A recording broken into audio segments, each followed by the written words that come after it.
Welcome to the Infinity Institute from the Dice Gods. My name is Hydra, and today we are going to be talking about airborne troopers, the brave souls who launch themselves from orbit to wreak havoc on the enemy lines in M5. Before we do, thanks, as ever, to all our supporters, channel members, Patreons, all you good guys. With your help, these videos become a reality, and I've gone through and sorted out all the people I need to say thank you to, and there's a lot.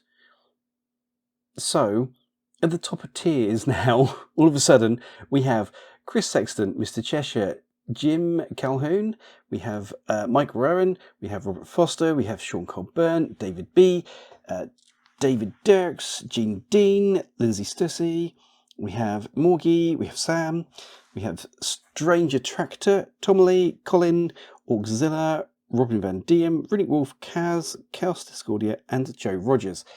And then a whole load of other ones underneath. And it's amazing.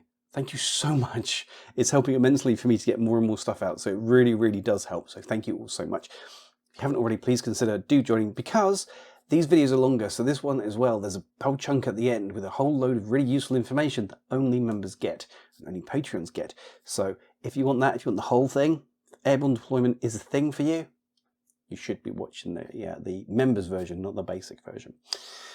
And it costs less than coffee. So anyway, enough of that. Thank you all for supporting me. Let's get into why you're actually here, which is airborne deployment. Today we are going to look at what AD troopers are, what types there are, general playstyle, pros and cons, list writing around AD, the general sort of concept. For members, we're then going to look at more general tactics for actually playing AD, how to actually run them, what's useful and what's not.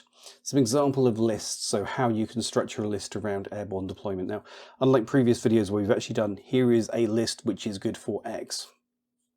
This is more general broad strokes of, if you want to achieve this type of effect, this is how your list can look. Then when to use them and when not to use them, and then crucially how to counter AD, what you can do to stop AD having any fun whatsoever. Let's get into it. So what are AD troopers? Well, there are two main types based on the skills that they have that enable them to actually do airborne deployment. You have a parachutist and you have a combat jumper. So a parachutist, they don't start on the board, or they don't have to start on the board. It's crucial to note that both parachutist and combat jump are optional. You don't have to use them, but you do pay points for them. You do sort of pay a chunk, so it's worth having a damn good reason if you're not going to use them. But a parachutist starts off the board, and when you want to bring them on, they can deploy from a table edge outside of the deployment zone, as a rule, and they just move on their base fully onto that table side when you bring them on. There's no roll, you just use their own order, because they don't generate an order into your pool until they're on the board, so they just walk onto a board edge, and then you activate them like normal. Some have parachutist deployment zone, which lets them deploy into the deployment zone, but most don't. And it's kind of, this is the cheaper version of airborne deployment. It's kind of cool. With combat jump as well, parachutists and combat jump, as I just sort of alluded to there, they don't generate an order. Troopers with those skills off the board don't generate an order. So you don't have that resource to spend. So it is one of those things of, if you're taking a combat jumper, if you're going to take a parachutist, every turn they're not on the board is a turn that you are an order down, which is a disadvantage, but we'll talk about more of that in a minute. Combat jumpers, by comparison to parachutists, the combat jump is the more advanced version of the skill. They can arrive anywhere on the board that the base of the trooper fits, so a horizontal surface, you've got to stick them on a wall.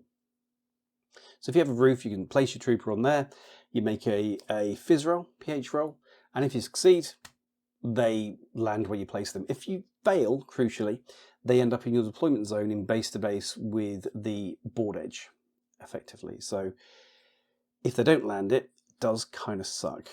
And yeah, so it is, combat jump is one of those things. If you're combat jumping on a really high value, it's a no-brainer. It's kind of like, this is going to be great, it'll be fine, and then you roll a 20 and you're like, oh, come on.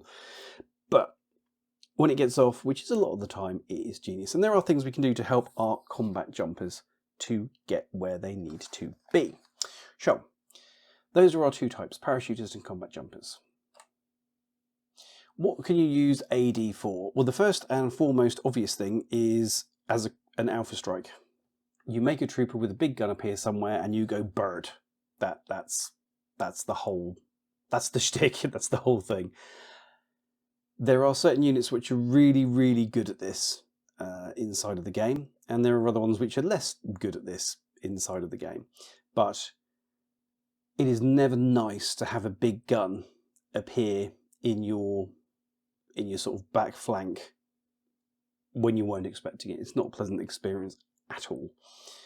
The next thing they're great at is specialist delivery. Quite a few airborne deployed troopers are specialists. Having the ability to, if you're trying to capture boxes in the middle or do something to the enemy HVT, have the ability to just have the guy go dunk next to it with combat jump or walk on from a board edge really close to it. It saves you orders. It's harder for your opponent to defend against because you can bring them on anywhere on that board edge or anywhere where you can fit the base. It is a really great way of getting specialists safely onto the field. It's also great for order pool assassination. This is kind of Alpha Strike, but less specialist, because you don't need, with an Alpha Strike, you really need a high burst value big gun. For order pool assassination, you can take a cheaper option with a combi or even with a boarding shotgun. And essentially what you do is you land just outside or just inside the enemy's deployment zone, and then you go and hunt cheerleaders. It is an unpleasant thing to do, and it is a very legitimate tactic to win you the game. Taking away the enemy's orders takes away their options, it takes away their choices, and that can be devastating. So there is that. The next thing you can use airborne deployment for is distraction. If the enemy is winding up to a big charge, a big hit on your right flank, just drop an airborne deployment trooper on their left flank in the back quarter and sort of threaten, put pressure on that side by having something with a gun, potentially a specialist, that's just in a place where they kind of can't leave it, but they don't want to go after it. It's not worth it, but it kind of have to. You can really unfocus an opponent. You can off-balance them by having an airborne deployment trooper in a place that looks like it's dangerous, even if it isn't. So, you know, there's often this feel that for a trooper to be valuable, especially with like as a hit piece or whatever like that, you have to get, you have to shoot and kill something equal to the points of that trooper for it to have been successful. I would argue that, yes, if you kill something to the same value as your airborne deployed trooper, he has earned his points back straight away. But if you take out 5 orders because the enemy had to divert this guy over and that guy over to try and deal with the airborne deployed trooper, that in itself is incredibly valuable as well. And the last thing you can use airborne deployment for is Hail Marys, that last ditch. It's all gone horribly wrong, but if I boop the boop, then I dupe the dupe and I win the points. There have been several games where I have been on the receiving end of an enemy who held on to a very, very surprising airborne deployed trooper till the very last turn, and it walked on and won the game. The right trooper at the right place at the right time is devastating and will absolutely win you games. So they are very cool. Bear that one in mind. So let's talk about the pros and the cons, the good and the bad of these particular guys. The good, shock and awe. When an airborne deployed trooper lands on the board, or you get ready to do it to your opponent, you will see that, oh god, moment. Here it comes. What is it? Oh, just, I don't want it. I don't like it. This is a good thing. This is a good thing. Having a unit that you place down the board, especially because many of these are sort of late teens to mid 30 of points, it's incredibly useful. They're often highly mobile. When they're actually on the board, a lot of them will have super jump jet propulsion, so they can fly around all over the place. Some will have climbing plus, or all these kind of skills. They just have the ability to also be ultra mobile when they arrive on the board. So if you have got them going off and doing missions and stuff like that, they're very capable of getting to those hard to reach, out of the way objectives. You also have that ability to sort of redeploy and move it around as you need to. As I said a minute ago, they are prime for clutching the win. They are that last moment, okay, right, I need to do the thing. Who can I do it with? I can do it with this guy, because he's not even on the board yet. They're also very, very distracting. Having an airborne deployed trooper land in your backfield, especially if it does an alpha strike on you, it goes after your order pool. a lot of opponents will be incredibly distracted by that, and they will completely drop their plan in favour of killing that thing. Do they need to? There's a debate to be had there, but it depends how you do it, how well you're doing, but it will throw your opponent off their game. So it will also give you flexibility of deployment because you have this ace up your sleeve that you can bring on when and where you want to. You can be a little bit more kind of flowy with your deployment. You have something that sort of, if it sort of fails here, if this flank doesn't quite go the way that I want, you've got something that can back up that flank. You've got this mobile reserve that can come on and back up a failing flank. Also, having that flexibility of when and where you place it, needless to say, completely invaluable.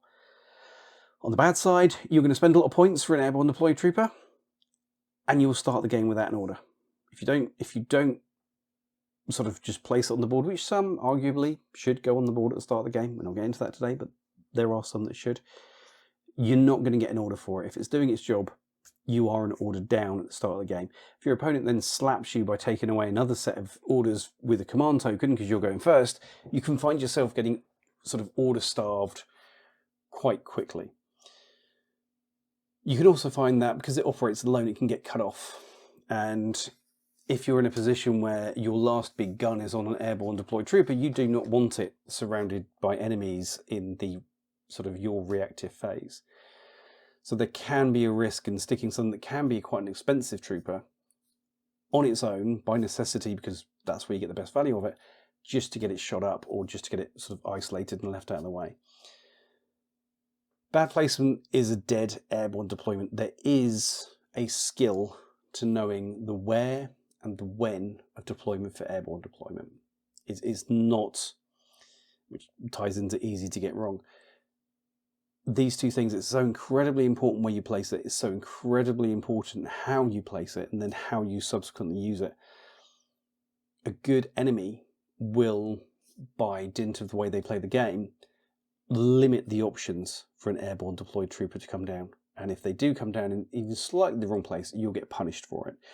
Now, what I didn't mention before is when you spend that order to bring it onto the board, you're spending an order, so you are going to generate AROs just by landing. If you just drop from orbit, land on top of a building, or you parachutist in from an edge, you've spent an order, so you are generating an ARO. So just turning up, you can get your face shot off. This is why the when and the where of deployment for airborne deployed troopers is incredibly key.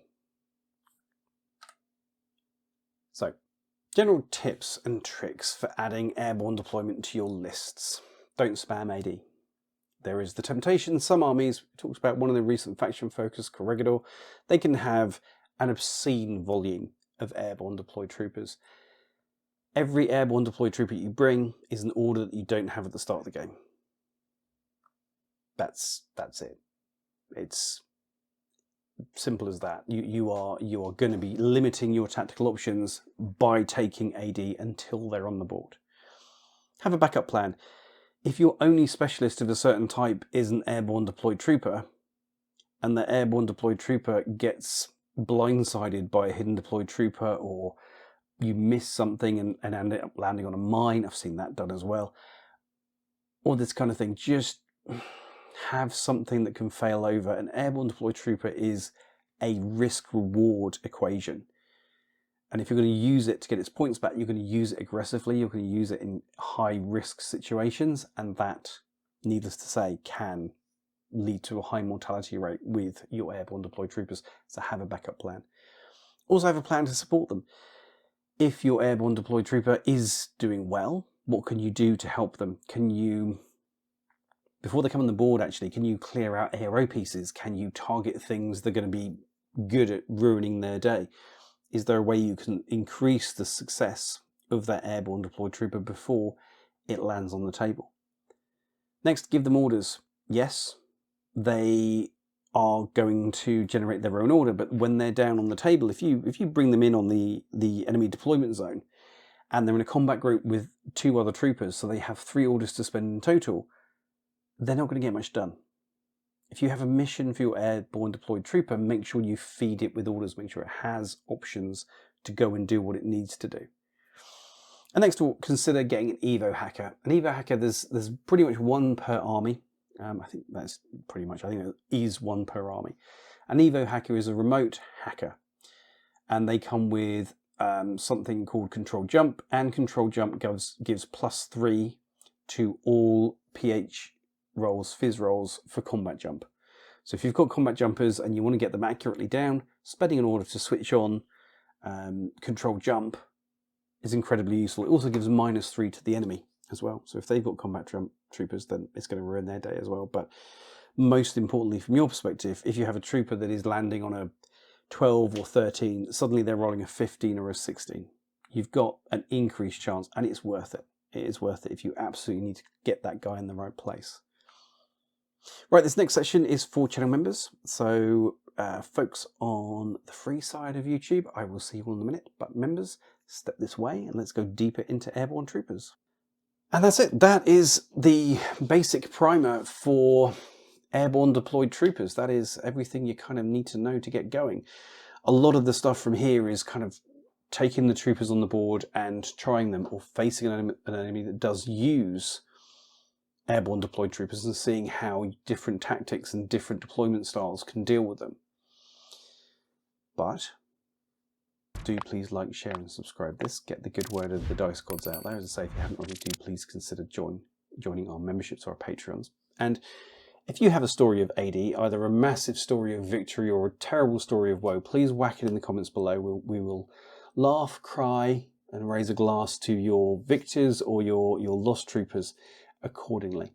But thank you so much for joining me and spending your time with me. I hope this was useful, and I will see you all again soon. Goodbye.